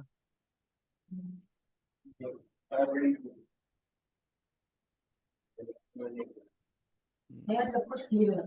چلا ہم تو پھر زبیر سے سٹارٹ کرتے ہیں. اس کلاس میں کافی چیزیں ریفلیکشن کرنے کو ملی تھی. ساتھ میں بتایا تھا لاسٹ کہ اس کلاس کی پوائنٹس کیا تھے, امپورٹنٹ پوائنٹس کے اچھی طریقے سے بات کرنا, الفاظوں کا صحیح طرح استعمال کرنا. اس میں کافی دفعہ پرسنلی میں لیک کر رہتا ہوں, تو بس میری یہ ریفلیکشن تھی کہ انشاءاللہ اللہ مجھے توفیق عطا فرمائے کہ میں ہدایت دے, اللہ مجھے ہدایت دے کہ میں لوگوں کو اچھی طریقے سے کنسول کروں. انشاءاللہ. آمین آمین, سب آمین بول دو. تو پتہ نہیں یہ اسکل آج کل تو یہ صرف آپ کا نہیں، یہ تو میرے خود کا بھی ہے. میں خود بھی کوشش تو کر رہا ہوں. اب گھر پڑھ رہا ہوں ابھی تو کافی مجھے ایسا لگتا ہے کہ کافی چینج ہو گئی بھی میری اسپیچ بھی، ورنہ پہلے میری بہت ہی بلنٹ ہوتی تھی. میں تو کسی کا بھی دل توڑ کے رکھ سکتا تھا. اللہ نے وہ ہر کسی کو ویسے ہر کسی کے پاس وہ قابلیت ہے، لیکن وہ خود انسان وقت کے ساتھ ہدایت جب پڑھ رہے ہوتے ہیں قرآن اس کے ساتھ ساتھ چینج کرتا ہو تو بہتر ہے. ابھی تو میں نے کافی ویسے چینج لا دوں، لیکن پوری طرح چینج آیا کہ نہیں وہ تو لوگ ہی بتا سکتے ہیں جو سننے والے ہیں. لیکن یہ ایک بہت بڑی چیز ہے. نبی صلی اللہ علیہ وسلم نے زبان کو پکڑ کے کہا کہ اس کو کنٹرول میں کر لو. زبان ایسے پکڑی تھی اپنے ہاتھ سے، کہا اس کے بعد اس کو کنٹرول کر لو گے تو آپ کو جنت مل جائے گی. انہوں نے کچھ انہی الفاظوں کی کہا تھا. وہ ایگزیکٹ حدیث میرے پاس اس وقت نہیں ہے، لیکن وہ میں کبھی ڈھونڈ کے ہی بتا سکتا ہوں. انہوں نے آخری خطبے میں کہا تھا کہ زبان کو پکڑے کہا تھا اس کو کنٹرول کر لو گے تو بہت ہی یعنی کہ آپ کو سکسیس وغیرہ مل جائے گی. وہ ایگزیکٹلی حدیث کے ورڈز مجھے اگلی بار انشاءاللہ آپ کے ساتھ شیئر کروں گا، لیکن زبان کے اوپر بہت ایمفیسس دیا پروفیٹ صلی اللہ علیہ وسلم نے. چلے زنیر. یہ سورہ ہم نے پہلے بھی پڑھی ہے، کافی دفعہ پڑھی ہے. اگر اس کا آخری پر ایک اوور ویو کیا جائے تو پتہ نہیں چلتا کہ یہ سورہ ایک ہوپ ہے، ایک امید ہے کہ آپ جب بھی کسی اسٹریس کے فیز سے گزر رہے ہیں تو ڈپریشن میں تو اللہ آپ کو بلا نہیں کہ اللہ آپ کے ساتھ ہمیشہ ہے. بے شک. اگر نبی ڈپریشن میں لا سکتے ہیں، اسٹریس میں لا سکتے ہیں، تو ہم بھی ایک انسان ہی، وہ بھی ایک انسان ہوتے ہیں. ایک ہوپ ملتی ہے کہ ایک سولوشن ملتا ہے کہ کس طریقے سے آپ ہینڈل کر سکتے ہیں. تو میرے خیال میں تو یہ سورہ ایک طرح کی ایک تھراپی ہے. جی جی. اگر آپ دیکھ لیں ایک دکھاتی ہے کہ آپ کہ کس طریقے سے آپ اپنے آپ کو ایک ڈپریشن کی فیز سے دور کر سکتے ہیں. پہلے تو ہے کہ اگر ایک بندہ مشکل سے گزر رہا ہے اس کو ایک کہتے ہیں نا look at the bright side, کہ روشنی کی طرف دیکھ. تو روشنی یہی ہو سکتی ہے کہ آپ اپنی نعمتوں پہ ریفلیکٹ کریں. ایک مشکل سے گزر رہا ہے، فار ایگزامپل لیٹس سے میرے پاس ابھی جاب نہیں ہے، یا کسی کے پاس ابھی وہ چیز نہیں جو اس سے چاہیے، وہ بہت شدت سے وہ چیز چاہتا ہے، وہ نہیں مل پا رہی اس کو. اگر وہ دیکھے کہ اس کے پاس کون سی وہ چیزیں ہیں تو وہ ایک پوری لسٹ بنا لے گا. وہ لسٹ کبھی ختم نہیں ہوگی ایز کمپیئر ٹو وہ چیز اس کے پاس ابھی تک نہیں ہے. خالی ایک ہی چیز ہوتی ویسے بھی ڈپریشن آج ویسے تو ہماری جنریشن کے لیے تو ڈیفینیٹلی آنے والی جنریشن کے لیے ڈپریشن تو ایک بہت ہاٹ ٹاپک ہے. ہر کوئی آئے گیا ڈپریس بیٹھا ہوتا ہے. وہ تو چھوٹی سے چھوٹی چیزوں پہ بھی ڈپریس ہو جاتے ہیں، لیکن یہ ایک بہت ہی ہاٹ ٹاپک ہے ہماری جنریشن کے لیے بھی. اور اللہ نے بھی تو سورہ تو نازل کر کے بتا دیا وہ طریقہ کیا ہے باہر آنے کا بھی. اور جو وَأَمَّا بِنِعْمَةِ رَبِّكَ فَحَدِّثْ، یہ آپ خود کو بھی بیان کر سکتے ہو. جیسے زنیر کہہ رہا ہے تو زنیر کا اچھا پوائنٹ تھا کہ اگر آپ ڈپریشن میں ہو آپ خود ہی اپنی نعمتیں گننا شروع کر دو. پھر آپ کو پھر آپ کو اس کے بعد آپ سوچو گے کس کس کے لیے شکر کروں میں. آپ اپنی نعمتیں لکھنا شروع کرو. ہاتھ ہیں، پیر ہیں، سانس لے رہے ہو، زندگی ہے، سورج نکلتا ہے ہر روز، مجھے نیا دن دیکھنے کے لیے ملتا ہے. ایک اور دن ملتا ہے کہ میں اللہ کو خوش کر سکوں، جنت پا سکوں کسی طرح سے اگر پا سکتے ہو. بہت لوگوں کے پاس یہ موقع نہیں ہے، جو قبر میں پہنچ گئے ان کے پاس کوئی موقع نہیں ہے. یہ ہے اللہ نے مجھے تندرستی دی ہوئی ہے، میں بیڈ سے اٹھ سکتا ہوں. کئی لوگ بیڈ سے بھی نہیں اٹھ سکتے، کئی لوگ تو وینٹیلیٹر پر ہیں، سانس بھی نہیں لے سکتے. یہ سب ہے. تو یہ ڈپریشن سے آپ کو باہر نکالنے کے لیے اس کے بعد آپ فوکس کرو، میں پازیٹیو چیزوں پہ فوکس کروں، میں ادھر اپنی انرجی لگاؤں. انشاءاللہ میں یہ سب کروں گا. کیا پتہ اسی چیز سے اللہ خوش ہو کے برکت ڈال دے، جاب بھی لگ جائے. تو یہ سورہ تو بہت ہی، اگر جب اس کو سمجھ جائے تو انسان کو ویسے ہی پتہ چل جائے کہ اس کو کیا کرنا ہے، کیا ڈپریشن میں، لوگوں کا سہارا نہ ڈھونڈے. کہ لوگ کرتے کیا، ویسے تو لوگوں کا، ہمیں دوسروں کا سہارا بننا چاہیے، لیکن اگر خود ڈپریس ہے تو آپ کے لیے تو اللہ نے کہا کہ مجھے سہارا بناؤ. سہارا تو میں ہوں. جس کے پاس نالج ہو اس کا سہارا اللہ ہے، جس کے پاس نہیں نالج ہے اس کو آپ جا کے حوصلہ افزائی کرے، اللہ کی طرف لے کر آئیں. کیونکہ شاید اس مومنٹ میں وہ تھوڑا سا دور ہوا ہوگا اللہ سے. ہو سکتا ہے، اللہ دلوں کا حال جانتے ہیں. ہو سکتا ہے تو آپ جائیں، اس کو تسلی دیں، حوصلہ دیں، اور اللہ کی طرف لے کر آئیں انشاءاللہ. چاچی. جی میں نے تو اس صورت میں یہ ایک سمجھنے والی ایسا ہے، ریفلیکشن تو یہی ہے کہ اللہ نے نبی صلی اللہ علیہ وسلم کو تسلی ہے، تو ہمیں بھی تھوڑی کوشش کرنی چاہیے کہ جب ہم کسی اپنے ابتدا میں بچوں کو یا اپنے ریلیٹیو ہیں ان کو اگر ہم پیار سے تسلی دیں اور اچھے لفظوں سے ان کو تسلی دیں تو اچھی بات ہے. بالکل بالکل. جی جو بھی اللہ نے ہم، اور بیسٹ طریقے تو جو ہمارا خالق ہے اس کے طریقے بیسٹ ہیں. جس طرح سے انہوں نے نبی صلی اللہ علیہ وسلم کو کنسول کیا ہے، وہ طریقے اپلائی کریں گے تو زیادہ سکسیس پا سکتے ہیں، کہ زیادہ سکسیسفل ہو جائیں گے کہ ہم کسی کو حوصلہ دے سکیں یا امید دے سکیں.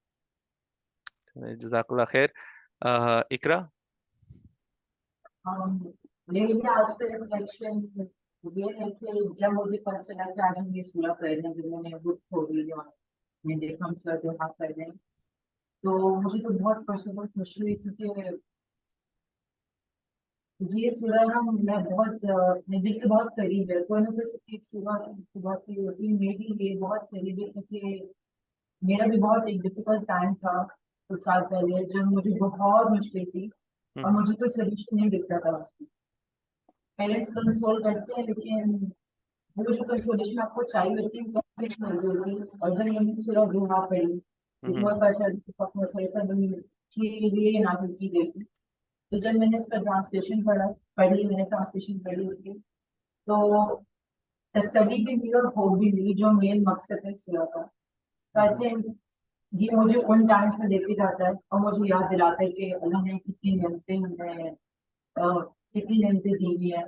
نیٹ کو ریٹائپ کر سکتی ہے، ریکاؤنٹ کر سکتی ہے، اس پہ ریفلیکٹ بھی کر سکتی ہے کہ اللہ نے مجھے اس وقت بھی نہیں چھوڑا تھا، اللہ میرے ساتھ اس وقت بھی تھا، اللہ نے میری بہت آسانیاں پیدا کی تھی.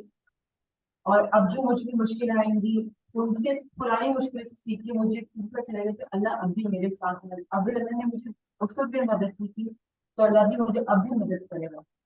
اوبیسلی یہ زندگی پر ٹیسٹ ہمارے لیے، تو ہم اور کیا ایکسپیکٹ کر سکتے ہیں اس سے، مشکل تو آنے آنے. لیکن فور شور یہ جس تھراپی ہے، ایک موٹیویشن کا ذریعہ ہے اور تسلی تو ہے ہی اس میں. اور ساتھ ہی ساتھ ایک بہت مین امپورٹنٹ پوائنٹ ہم نے سورہ میں پڑھا کہ اپنی انرجی آپ نے کہاں پہ یوز کرنی ہے. مشکل ہو گئی وہ تو ہو گئی، اب اس پہ بیٹھے نہیں رہنا، اپنی ڈفرینٹ چیزیں تلاش کرنی جس سے آپ اپنے یہ جو آپ انرجی ہے اس پہ استعمال کریں، پازیٹیو چیزوں پہ دیکھیں کہاں پہ آپ اپنا ٹائم انویسٹ کر سکتے ہیں. تو یہ میرے لیے بہت امپورٹنٹ ہے کیونکہ جب کوئی مشکل آتی ہے تو ہم بس میں سر پکڑ کے بیٹھ جاتے ہیں کہ یہ اب کیا ہوگا وہ کیا ہوگا، نہ کچھ پہ کام کروں اور کوئی اور چیز ڈھونڈوں جس سے مجھے میں مائنڈ ڈائیورٹ کروں. میری آج کی بات. ماشاء اللہ. اور ایک اور چیز ہے، جب انسان دوسروں کی تکلیف دیکھتا ہے تو اپنی تکلیف بھول جاتا ہے. اگر اس کی تکلیف سالو کرنے کے لیے لگ جائے پھر وہ اس وقت کے لیے کم از کم یہ بھول جاتا ہے کہ میں بھی کوئی تکلیف میں تھا، اسپیشلی اگر اس طرف لگ جائے. تو یہ ویسے ہی بہت ہی ایک اچھا طریقہ ہے. ہم لوگ اپنے آپ کو اگر کبھی کبھی اپنے آپ کو ڈائیورٹ کرنا ہو تو جا کے کسی جو مشکل میں ہے اس کی جا کے مدد کرے. اسٹارٹ تو یتیم مسکین وہ تو ہمارے پاس آلریڈی ایک لسٹ ہے کہ کس کیسے کرنا ہے، کسی اپنے کی جا کے مدد کر دیں. تو اس وقت کے لیے انسان اپنی بھول جاتا ہے، اور جو دوسروں کی مدد کرتا ہے اس کی اللہ بھی مدد کرتا ہے. ٹھیک ہے. تو جو دوسروں کی مدد کرتا ہے اس کی پھر اللہ بھی مدد کرتا ہے. کبھی کبھی ایسا ہوگا، اگر آپ کو جیسے فار ایگزامپل، ویسے ایگزامپل بہت دیتے ہیں لیکن جب آپ کر کے دیکھو گے تو آپ کو اس سے ایک ڈفرینٹ ہی فیل آئے گی کہ آپ ضرورت میں ہو، آپ کو پیسے کی ضرورت ہے اور تب آپ سے کوئی مانگنے آ گئے اور آپ پھر بھی اس کو پیسے دے دیتے ہو. اور پھر آپ دیکھتے ہو، پھر آپ خود ہی دیکھو گے. خیر، آپ ایک اس مائنڈ سیٹ سے نہ دو کہ مجھے اس کا انسٹنٹ ریوارڈ بھی مل جائے گا.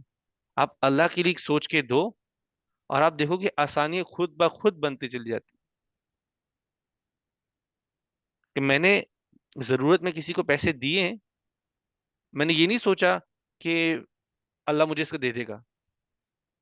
ویسے کچھ برا بھی نہیں، کیونکہ اللہ کہتے ہیں کہ اللہ آپ کے ساتھ پہلے تھا تو اللہ آپ کے ساتھ آگے بھی ہوگا. میں نے کسی کو دے دیے تو رائٹ اوے تو مجھے لگ رہا ہے کہ میں نے جیسے فار ایگزامپل رینٹ پے کرنا ہو، کہ میرے پاس پیسے تو ختم ہو گئے، میں نے تو دے دی کسی کو. لیکن آپ یہ دیکھے نا، میں نے اللہ کے لیے دیے، کوئی بات نہیں، اللہ بندوبست کر دے گا، کچھ نہ کچھ ہو جائے گا، اللہ رستے بنا دے گا. اور رستے بنتے ہوئے بھی آپ خود دیکھو گے، آپ کہو گے مجھے پتہ ہی نہیں چلا رینٹ پورا کیسے ہو گیا، دینے کے بعد بھی کس طرح سے ہو گیا. تو کسی کی مشکل میں، بے شک آپ بھی مشکل میں ہو، پھر بھی اب آگے جا کے مدد کرو کسی کی، اللہ آپ کے لیے رستے بنا گا. لیکن اس کا مین چیز یہ ہے کہ آپ اللہ کے لیے کر رہے ہو، پورے خلوص کے ساتھ، پورے خلوص کے ساتھ، صرف اور صرف اللہ کے لیے کر رہے ہو. وہ کرائٹیریا ہے آپ کے عمل کو ایکسپٹ ہونے کے لیے اللہ کے پاس، اور وہ آپ کے آگے ہونے والے مدد کے لیے بھی، برکہ کے لیے، کہ اللہ کی برکت آئے چیزوں میں، اس کے لیے بھی کرائٹیریا ہے. اللہ کے ساتھ خلوص رکھو. ٹھیک ہے، چلے عمیر. کافی ساری چیزیں سب نے ویسے کور کر ہی لی ہیں، مگر جو مجھے ریفلیکشن لگے، جو مجھے کام کرنا چاہیے وہ ہے لہجہ، اور کسی کے بوک بننا، نہ کہ کسی کو دھتکارنا. اگر کوئی کچھ پوچھنے آتا ہے، جیسے کوئی راستہ مدد مانگنے آتا ہے، فار ایگزامپل کبھی مجھے بولے کہ میری گاڑی کا کام کرا دو، اور اگر میں اس کو دھتکار کے بھیجوں، کیونکہ میں جانتا ہوں یہ کام کیسے کرنا ہے، اور میں اس کو دھتکار کے بھیجوں، تو وہ ایک طریقے سے غلط ہی ہے. دوسرا، لہجہ اور باڈی لینگویج بھی میٹر کرتی ہے. مجھے اتنا لگتا ہے کہ اگر آپ کسی کو زبان سے کچھ نہیں کہہ رہے ہو، مگر آپ اس کو اس طریقے سے دیکھ رہے ہو، تو وہ بھی مجھے لگتا نہیں نہیں، صحیح بات ہے، باڈی لینگویج میٹر کرتی ہے. اور جیسے نظر لگنا، وہ بھی باڈی لینگویج کے تھرو ہی ہوتا ہے. کہ آپ کسی کو نظر لگا رہے ہو، آپ کسی سے خوش نہیں ہو رہے، آپ کسی کو چاہ رہے ہو کہ اس کے پاس کیوں چیز آ گئی ہوئی ہے. یہ چیز اسپیشلی، یہ بھی بہت ہی ایک امپورٹنٹ ٹاپک ہے، حسد کا اور بری نظر کا. اور نبی صلی اللہ علیہ وسلم نے کہا کہ یہ سچ ہے، یہ ریالٹی ہے، یہ آپ کا سپرسٹیشن نہیں ہے. آپ کبھی نوٹس کرو گے، کبھی کبھی آپ کو ایسا فیل آئے گی کہ میں جب بھی کسی دوست کو یا کوئی ایسا رشتہ دار، میں اس کو جب بھی کوئی چیز بتاتا ہوں، میرا وہ کام بنتا نہیں ہے.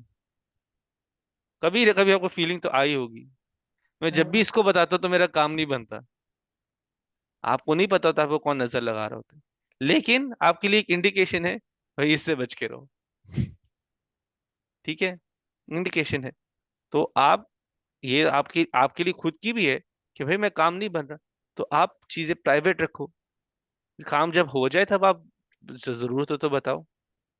ہاں، اس چیز پہ مجھے کام کرنا چاہیے. ہوں میں کافی چیزیں پہلے ہی بتا دیتا ہوں کہ میرا آپ یہ ہونے والا ہے. آپ کو نہیں پتا ہوتا کون آپ کو. آپ اگر جب سورہ فلق پڑھتے ہیں، تو سورہ فلق ہوتا ہے وَمِن شَرِّ حَاسِدٍ إِذَا حَسَد. اس سورہ میں کہتے ہیں کہ مجھے اس شر سے بچائے، اس شر سے بتائے جو حاسد کا، جب وہ جیلس ہوتا ہے. تو ایک حاسد بھی ہمیشہ جیلس نہیں ہو رہا ہوتا، وہ ہمیشہ جیلس نہیں ہوتا، لیکن جب وہ جیلس ہو، میں اس شر سے بچنا چاہتا ہوں. اس سورہ میں یہ آئے گا، ہم انشاءاللہ وہ بھی پڑھیں گے. اس کا اندر بیسکلی ہے کہ جب جیلس پرسن، جب وہ جیلس ہو، یہ نہیں ہو کہ ہمیشہ جیلس ہو رہا ہوتا ہے، لیکن آپ کو نہیں پتا کون آپ سے کب جیلس ہو سکتا ہے، آپ کو نہیں پتا ہوتا. تو اسپیشلی جب پروسیس میں ہو چیزیں، تو آپ پرائیویٹ رکھ سکتے ہو. آپ کو بتانا ہے، آپ بتا بھی سکتے ہو، حرام نہیں. لیکن آپ اپنے آپ کو ایکسپوز کر رہے ہوتے ہو، اپنے آپ کو رسک پہ ڈال رہے ہوتے ہو، وہ آپ کی مرضی ہے، حرام نہیں ہے، کی مرضی ہے. تو انشاءاللہ جو بھی ہم نے سیکھا ہے، اللہ اس کو ہمیں عمل میں لانے کی توفیق عطا فرمائے. اور اگر اور کوئی سوال ہو تو آپ پوچھ لیں، ورنہ ہم انشاءاللہ کلاس تو کمپلیٹ کر سکتے ہیں.